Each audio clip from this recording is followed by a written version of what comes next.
Students to our today's new video.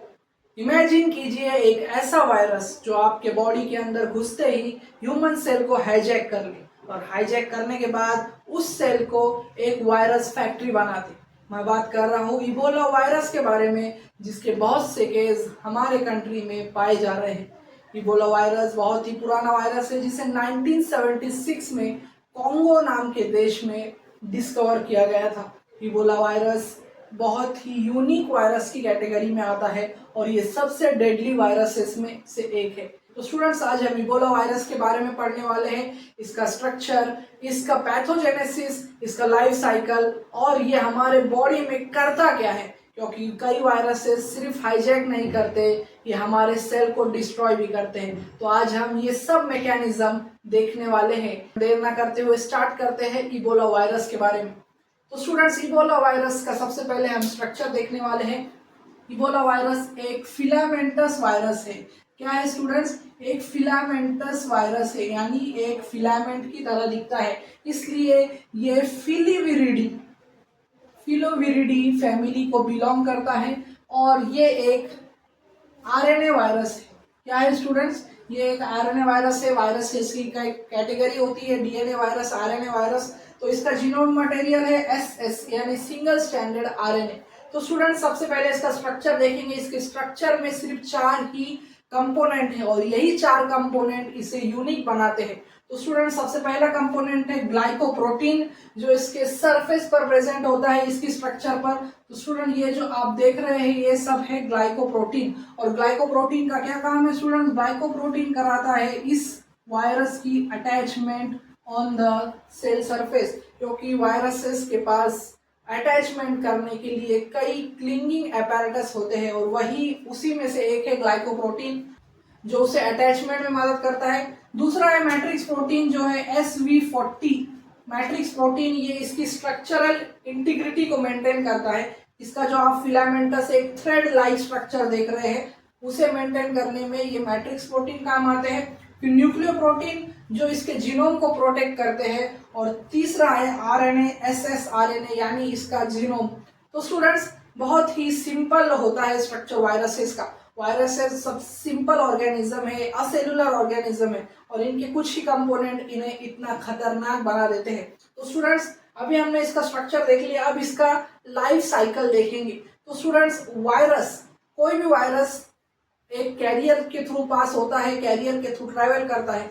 तो Ebola viruses के जो इन्फेक्शन है, इबोला वायरसेस के जितने भी केसेस देखे गए हैं वो इन्फेक्टेड पर्सन से ही ट्रांसफर हुए और ये मेनली फ्लूइड से ट्रांसफर होता है स्टूडेंट्स।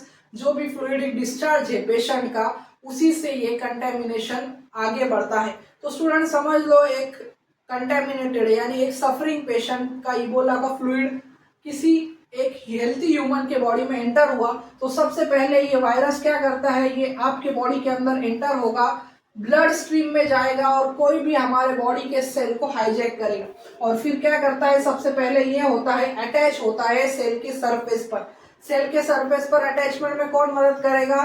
ग्लाइकोप्रोटीन्स। ग्लाइकोप्रोटीन, क्योंकि हमारा सेल ही खुद उसे अंदर ले लेगा। स्टूडेंट्स, आप यहाँ पर सोच रहे होंगे वायरस एंटर कैसे होता है। यहाँ पर वायरसेस इतने होशियार है, इतने नेचर ने इन्हें ऐसा बनाया है कि वायरसेस का स्ट्रक्चर ही हमारे सेल के रिसेप्टर के स्ट्रक्चर से सिमिलर है। ये जो ग्लाइकोप्रोटीन वायरस की सेल सरफेस पर प्रेजेंट है इबोला की, सेम ग्लाइकोप्रोटीन हमारी सेल सरफेस पर भी होता है और फिर ये जाकर ग्लाइकोप्रोटीन से बाइंड हो जाता है वायरस और इस पहली स्टेज को अटैचमेंट कहते हैं। और फिर हमारा सेल को लगता है कि ये कोई हमारा ही कोई मटेरियल है जो सेल के अंदर आना चाहता है।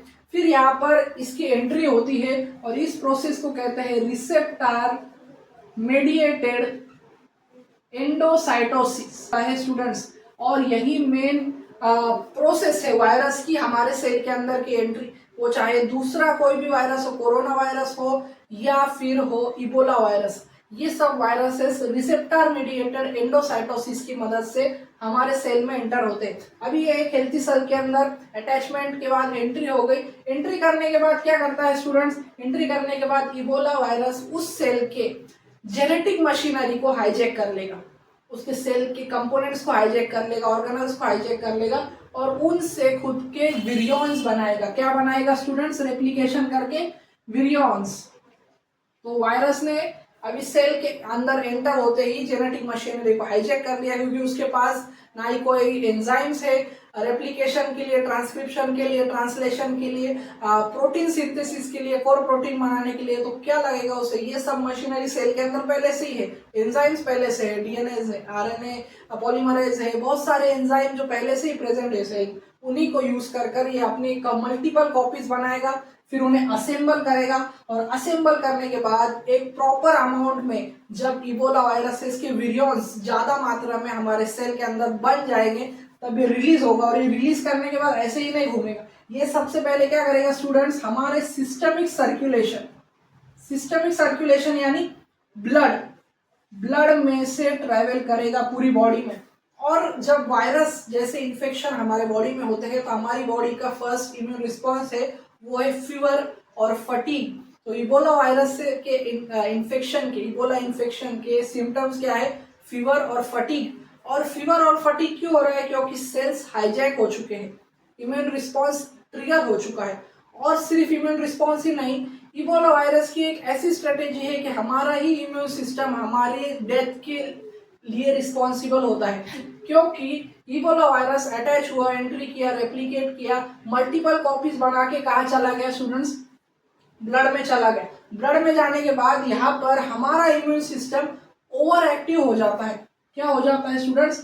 ओवर एक्टिव हो जाता है इम्यून सिस्टम। और ओवर एक्टिव होने के वजह से यहाँ पर एक टर्म है और हमारे बॉडी में एक केमिकल है जो इम्यून सिस्टम को ट्रिगर करने में मदद करता है, और वो एक सेल सिग्नलिंग मॉलिक्यूल है, वो है साइटोकाइन। क्या है स्टूडेंट्स? साइटोकाइन। तो यहाँ पर इबोला इन्फेक्शन के अंदर साइटोकाइन ब्लास्ट होता है। साइटोकाइन हाई अमाउंट में, ज्यादा मात्रा में रिलीज हो जाता है हमारे बॉडी के अंदर। और जब साइटोकाइन ज्यादा मात्रा में रिलीज हो जाता है तो हमारे बॉडी में फीवर और फटीग, ये इसकी प्रिलिमिनरी सिम्टम्स है। और जब इम्यून रिस्पॉन्स हाई होता है, विरियॉन्स पूरे सिस्टमिक सर्कुलेशन में ट्रैवल कर रहे हैं, इन्फेक्शन कर रहे हैं, तब ओवर एक्टिव साइटोकाइन ब्लास्ट होता है। और साइटोकाइन ब्लास्ट होने की वजह से हर ऑर्गन की एंडोथेलियल लाइन डैमेज होती है और हेमोरेज होता है। क्या होता है स्टूडेंट्स? हेमोरेज होता है। और हेमोरेज होता है, फिर ऑर्गन फेलियर्स होते हैं। और ये सब किस वजह से हो रहे हैं? क्योंकि हमारा इम्यून सिस्टम हाइपर एक्टिव हो गया। अगर एक भी विरियॉन हमारे लीवर में चला गया, वहां पर साइटोकाइन की बारिश हो जाएगी और वो लीवर डैमेज हो जाएगा, उसकी एंडोथेलियल लाइन डैमेज हो जाएगी, हेमोरेज हो जाएगा।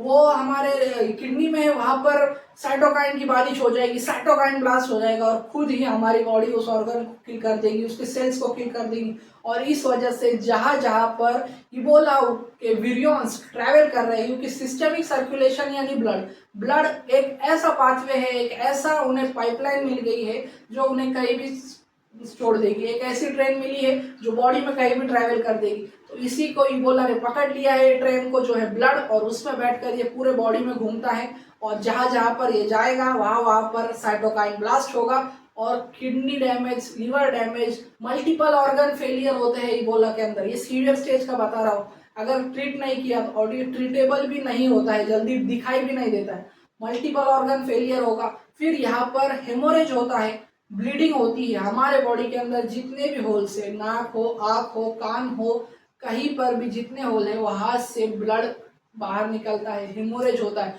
ये बहुत ही खतरनाक वायरस है। और फिर इन्हीं डिस्चार्ज के अंदर विरियॉन्स प्रेजेंट रहते हैं, और अगर किसी ने इन डिस्चार्ज को टच कर दिया, इन फ्लूइड डिस्चार्ज को, फिर ये उस दूसरे होस्ट में चला जाएगा और वहां पर मल्टीप्लाई होगा। तो स्टूडेंट्स, ये है इबोला, जिसके केसेस हमारे कंट्री में, इंडिया में बढ़ते ही जा रहे हैं, वर्ल्ड वाइड भी बढ़ रहे हैं, और हमारे स्टेट के अंदर भी बहुत सारे केस निकले हैं। तो स्टूडेंट्स, इबोला वायरस बहुत ही खतरनाक वायरस है। ये फिलामेंटस है, बहुत ही छोटा है, पर इसका लाइफ साइकिल और स्ट्रक्चर पे मत जाइएगा। बहुत छोटा वायरस है, 4 कंपोनेंट है, ग्लाइकोप्रोटीन, मैट्रिक्स प्रोटीन और न्यूक्लियोप्रोटीन, और एक सिर्फ आरएनए का जीनोम, जो हमारे सेल को अटैच कर हाईजैक कर पूरे बॉडी के अंदर फैल जाता है। तो पूरा इबोला समझने के लिए आपको बस इतना याद रखना है कि एक ऐसा वायरस है जो हमारे सेल को हाईजैक करता है, अपनी मल्टीपल कॉपीज बनाता है और हमारे इम्यून सिस्टम को ट्रिगर कर कर ओवर एक्टिव कर देता है और साइटोकाइन रिलीज कर देता है, और इस वजह से हमारे सेल के अंदर कई डैमेज होता है, हेमोरेज होता है और मल्टीपल ऑर्गन फेलियर होता है। तो स्टूडेंट्स, आज हमने इबोला वायरस का स्ट्रक्चर देखा, इसका लाइफ साइकिल देखा, पैथोजेनेसिस देखा, क्या कॉज है और ये कैसे फैलता है। तो स्टूडेंट्स, मुझे उम्मीद है कि आपका कंसेप्ट इबोला वायरस के बारे में क्लियर हो चुका होगा, और ऐसी वीडियोस के लिए मेरे चैनल को लाइक करें, शेयर करें और सब्सक्राइब करना ना भूलें। Thank you for watching.